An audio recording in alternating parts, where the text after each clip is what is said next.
તો આજે આપણે એક નવો ટોપિક જોઈએ, નિપાત. સાવ સહેલો અને કોઈ પણ કોમ્પિટિટિવ પરીક્ષામાં પૂછાય એવો આ વ્યાકરણનો મુદ્દો છે.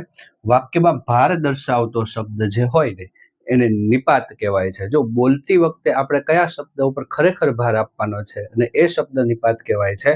તમારે ફક્ત હોમવર્ક કરવાનું છે. જો અહીંયા ફક્ત ઉપર આપણે ભાર આપ્યો છે, જે એના વિશે ભારદર્શક કાર્ય બતાવે છે. ફક્ત તો અહીં નિપાત કયો થાય? ફક્ત. આ વસ્તુમાં તમારોય ભાગ છે.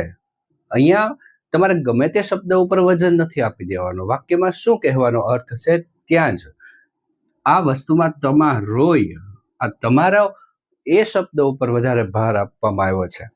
તો અહીંયા આને યને નિપાત તરીકે ઓળખવામાં આવે છે. તમારે તો ભાવનગર નહીં જવાય.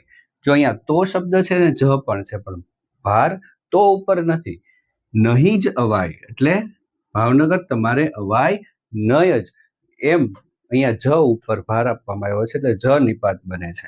એમણે તેમનું ધ્યાન તો રાખવું પડશે. જો અહીંયા તો ઉપર ભાર છે, ધ્યાન તો રાખવું પડશે, તો એટલે તો નિપાત બને છે.